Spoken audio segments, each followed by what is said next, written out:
Hello everybody, I'm Evan Massoud. Welcome to the FREDTV Sports Report 2019. For 5 straight years, I've been bringing you exclusive Fall River sports coverage here during the summer months, and I'm thrilled to be back with you here for this 5th season.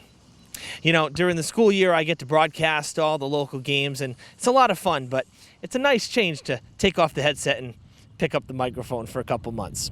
Leading off on this first show, Legion Baseball from Maplewood Park.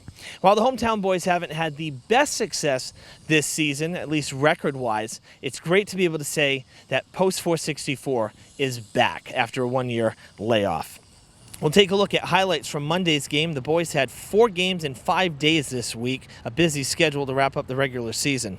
Let's jump right in. Bottom of the second, no score, 2 on for Mason Farias, and he breaks the ice. To the gap it goes. Brett Fonska trots home from third. Brandon Canberra motoring around from first. It's 2-0 Fall River. We'll skip ahead now to the bottom of the fourth, 2-1 Fall River, and 464 about to break things open. Bases juiced, nobody out, 1 run already in, and Jose Pabon sends it back where it came from. Brandon Canberra in from third, Mason Farias out at the plate for the first out of the inning, but it's now 4-1. Later in the inning, bases reloaded and 2 down. Durfee right fielder Kevin Mativier slices it fair down the line. 2 more runs coming home. Tyler Fleet and Jose Pabon cross the plate. After our camera had left, Post 464 made quick work of Norton, ending the game the next inning due to the mercy rule. Fall River wins it big by a pair of touchdowns, 15-1, the final score. We'll take a look at the standings after 2 more wins on Tuesday and Wednesday. Post 464 trying to move up a bit in the standings and find their groove with the playoffs beginning next week. They sit 4th with a 6-8 record as of this broadcast, and they will face off against South Attleboro in the tournament. Monday will be away, Tuesday against South Attleboro at Maplewood Park. All right, now we're here at Chew Park, the city's Dust Bowl. We'll have some more baseball highlights in just a bit. But first, we're going to head over to Bishop Conley High School because the River City Baseball Camp wrapped up this week. It's an annual 2-week camp that's been going on for over 2 decades.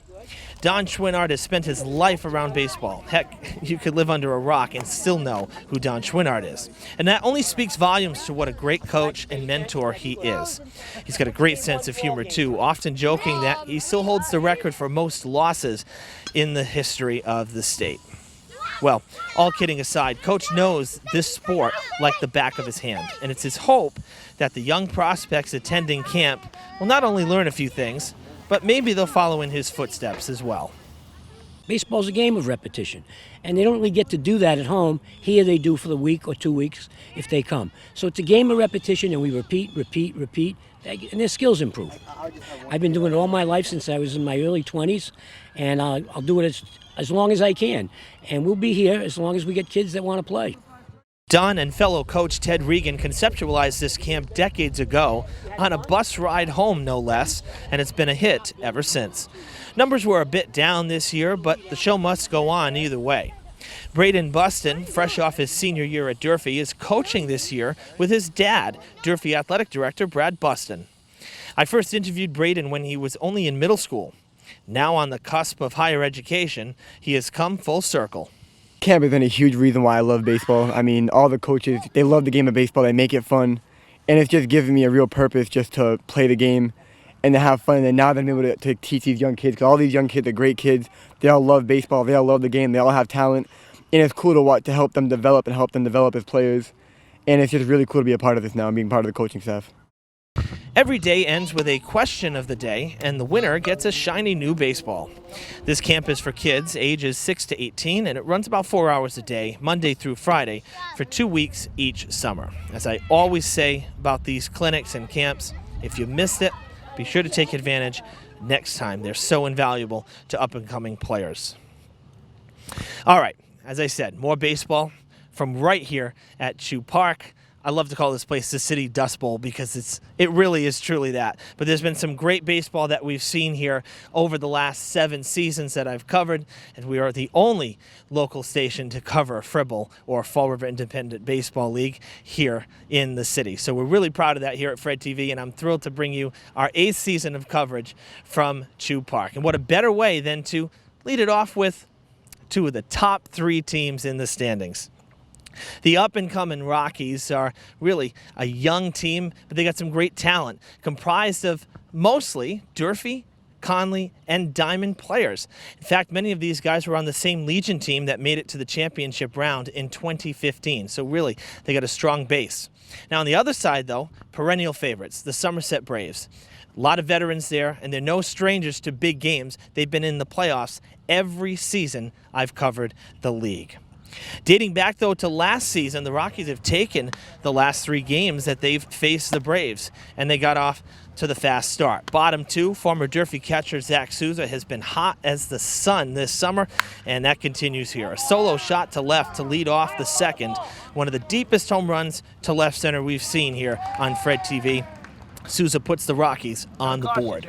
Let's skip ahead to the top of the 4th. 2-0 Rockies, but the Braves' Josh Blaze gets one back with this jack to right off the house across the street.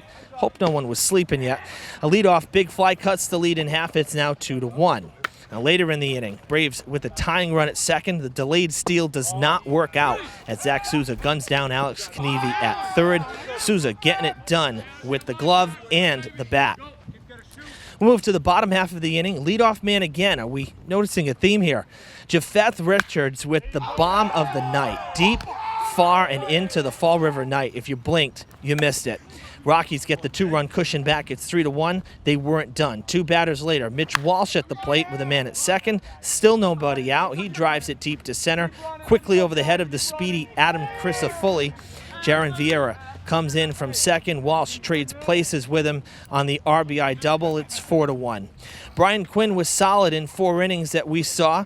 He had 6 strikeouts of 1-run ball in those 4 innings. Really good outing for him.